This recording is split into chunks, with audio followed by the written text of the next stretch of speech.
bahas olahraga, lifestyle, gaya hidup, wisata,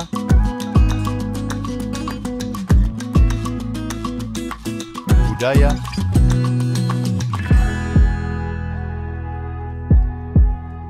politik dan hukum akan dibahas seru bersama host kece dari Odeng dan co-host tercantik Rida dalam program Pagi Seru Sultan TV.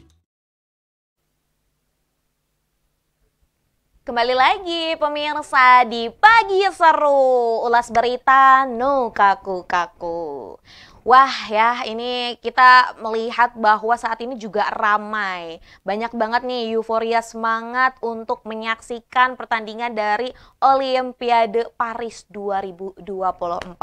Ada banyak banget serba-serbi yang bisa kita bahas, tapi sebelumnya ini ada berita dari Olimpiade juga, namun ini berkaitan dengan salah satu pengisi pembuka Olimpiade Paris 2024. Betul. Celine Dion. Celine Dion ini dipastikan akan tampil nih ya di panggung upacara pembukaan Olimpiade Paris 2024 pada Jumat 26 Juli 2024 waktu setempat. Besok nih, Celine Dion ini akan manggung.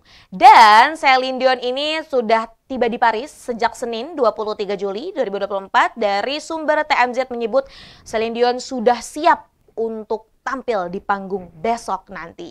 Nah, tak tanggung-tanggung nih ya, kata sumber terdekat ini dilansir dari Kumparan Hits nih, mengatakan bahwa Celine Dion ini akan dibayar mahal sekitar 2 juta dolar Amerika Serikat atau setara dengan 32,4 miliar untuk satu lagu.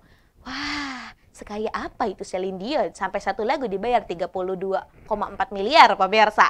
Nah, selain biaya manggungnya, Olimpiade Paris juga mengakomodasi biaya perjalanan, kemudian jet, keluarga, perahu dan juga pengeluaran lainnya. Jadi bayaran 32,4 M itu di luar akomodasi pemirsa. Wah, itu cukup fantastis ya.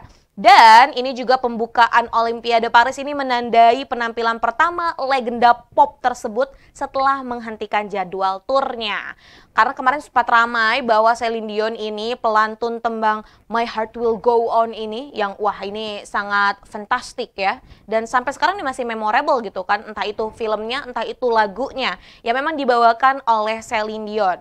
Kemarin tuh Celine Dion pernah mau mengadakan tur dunianya. Namun ini akhirnya dibatalkan karena Celine Dion ini sempat rehat dan menjauh dari sorotan media setelah didiagnosa menderita stiff person syndrome pada Desember 2022. Nah, saat ini nih Celine Dion ini menginap di Hotel Royal di sekitar Paris ya. Dan hotel ini juga tempat dari para pengisi Olimpiade 2024 nanti. Penampil-penampil yang memang akan tampil di pembukaannya. Salah satunya ternyata juga ada Lady Gaga. Nah, pemirsa, ngomongin Olimpiade Paris 2024 nih ya. Ada banyak banget serba-serbi yang bisa kita ulik nih. Karena tadi loh ya, ini Olimpiade Paris 2024 itu kan diikuti oleh berbagai negara. Dan memang pembukaannya akan dibuka pada Jumat 26 Juli 2024 dan akan berlangsung selama 19 hari hingga 11 Agustus.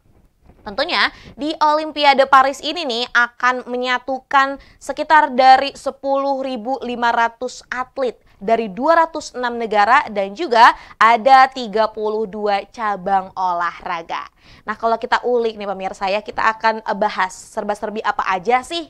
Nah, yang pertama nih ya, ini bintang-bintang dunia ini bersiap ujuk gigi dalam pembukaannya ataupun ketika olimpiadenya. Karena banyak banget nih ya atlet-atlet yang memang terkenal ya untuk bisa berkompetisi di Olimpiade Paris 2024 ini. Salah satunya adalah pesenam Amerika Serikat Simone Biles dan juga ada Eliud Kipchoge yaitu pelari maraton dan yang lain-lainnya. Namun ini di dalam perhelatan Olimpiade Paris 2024 ada juga tantangan politik dan keamanan. Seperti kita tahu bahwa Rusia memang sedang perang panas nih dengan Ukraina. Nah, maka dari itu akhirnya atlet Rusia dan Belarusia ini hanya diizinkan untuk berkompetisi sebagai individu di bawah bendera netral. Seperti itu. Bahkan tidak boleh ada lagu kebangsaan yang dinyanyikan seperti itu. Dan ini juga ada cabang olahraga baru nih di Olimpiade Paris 2024. Salah satunya adalah break dance. Ini nambah seru juga ya. Namun ada juga cabang olahraga yang memang tidak dilombakan nih di tahun ini. Salah satunya adalah baseball, softball, karate, dan juga salah satunya cabang jalan kaki 50 km.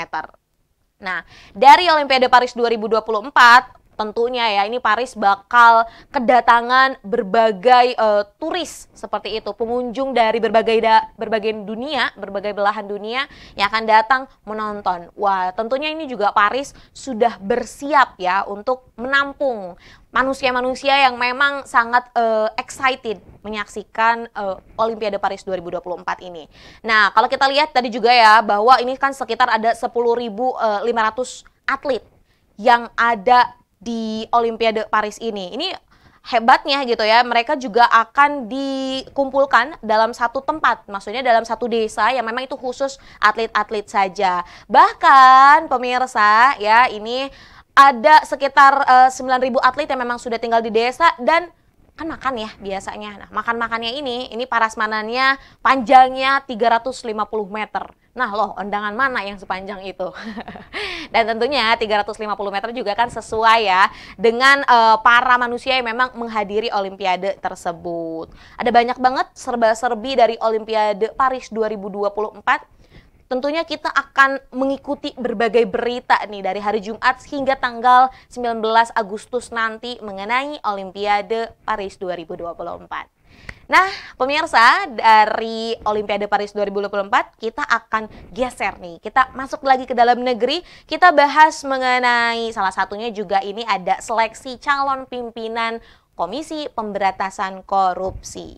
Nah, salah satunya ini akhirnya Johan Budi ya lolos seleksi administrasi calon pimpinan KPK dan berencana mundur dari DPR dan juga PDIP.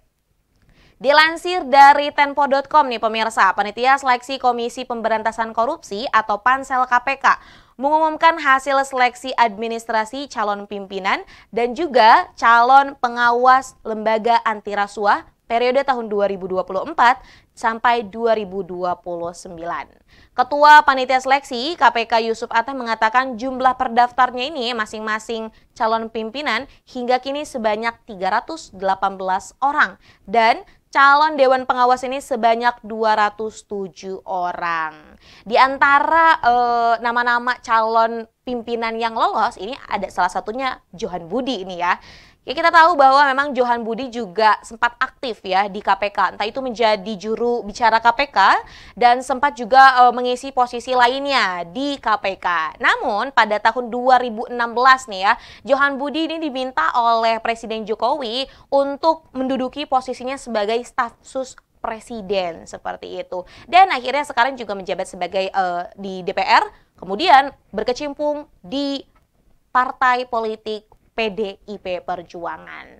Nah, akhirnya ini sebenarnya atas berita ini ada banyak nih komen-komen netizen yang menyoroti Johan Budi ini lolos dalam seleksi calon pimpinan KPK. Nih, kita lihat, kita bahas juga. Ini dari Enrahar nih, FYI, kalau nggak punya koneksi politik, mana bisa jadi pimpinan KPK. Kemudian dari Almarbuga, orang partai ikut seleksi, hehe, ikut PNS aja nggak boleh terafiliasi. Nah ini dari Fikri Ham 69, wah seru nih capim KPK-nya dari kubu sebelah. Lalu ada juga dari MHMD PRBWO, Novel Baswedan sama Bambang Wijoyanto ini pasangan ideal buat pimpin KPK. Terus ada juga yang lain-lainnya, mungkin kita akan lihat nih komentar dari netizen terkait dengan Johan Budi lolos seleksi calon pemimpin. Nah, Kenapa nggak balikin Pak Novel Baswedan sama Pak Abraham Samad aja sih? Beliau berdua biar duet katanya. Alasan KPK selalu lemah, seleksi Capim memperbolehkan anggota partai untuk ikut seleksi. Bahkan ada nih pemirsa satu lagi nih ya. Beliau memang betul mantan orang KPK dulunya. Tapi berjalannya waktu beliau menjadi kader PDIP dan DPR dari fraksi PDIP, takutnya khawatir pengusutan kasus yang berkaitan dengan kader PDIP itu mangkrak lagi. Saya rasa tidak relevan. Selamat sore netizen. Nah, itu tadi dia beberapa komentar netizen. Karena memang ya, tadi dari track record Pak Johan ini memang sebelumnya berkecimpung di KPK seperti itu. Namun ketika sekarang beliau ini aktif di partai, salah satunya partai PDIP, ada banyak sekali netizen-netizen yang berspekulasi, aduh ini kayaknya nggak akan benar deh seperti itu. Apalagi mungkin ada kasus-kasus yang melibatkan partainya tersebut dan nanti mungkin tidak akan terselesaikan. Dan salah satunya tadi banyak juga ya yang memang masih mensuarakan Novel Baswedan, Abraham Samad dan juga Bambang untuk bisa mengisi kursi dari pemimpin KPK. Nah, terlepas dari itu ya pemirsa, sebenarnya memang harusnya pemimpin KPK ini pemimpin yang tidak terafiliasi dengan pihak manapun. Jadi harusnya ini bisa independen. Karena tadi ya, kita melihat bahwa pejabat manapun itu pasti punya potensi untuk melakukan tindak pidana korupsi. Maka dari itu nggak boleh ada nih ya woro-woro dari yang lainnya ya. Ini kan juga akan menyebabkan kurangnya profesional dari penindakan kasus korupsi di Indonesia. Bicara tentang korupsi juga di Indonesia ini kan kemarin juga banyak banget berita-berita dari pejabat yang melakukan korupsi. Wah ya tuh gimana sih, katanya mau Indonesia emas tapi ini para pejabatnya juga masih makan uang rakyat. Nah ini juga harus segera diberantas. Terlepas dari 312 tadi calon pimpinan yang lolos, kita akan menunggu siapa yang akan menjadi pemimpin sah dari Komisi Pemberantasan Korupsi Republik Indonesia. Dan semoga nih kita berharap juga bahwa korupsi di Indonesia ini dapat hilang seperti itu. Dan kalau misal nggak hilang salah satunya, tadi hukumannya bisa diberatkan agar kita nih selaku masyarakat Indonesia bisa hidup dengan aman dan nyaman. Nah pemirsa, kita akan kembali sesaat lagi. Maka dari itu jangan kemana-mana, tetap bersama kami di Pagi Seru. Ulas berita, nggak kaku-kaku. Membahas olahraga, lifestyle, gaya hidup, wisata,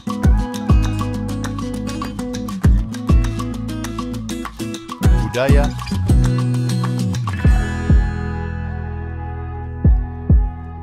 politik dan hukum akan dibahas seru bersama host kece dari Odeng dan co-host tercantik Rida dalam program Pagi Seru Sultan TV.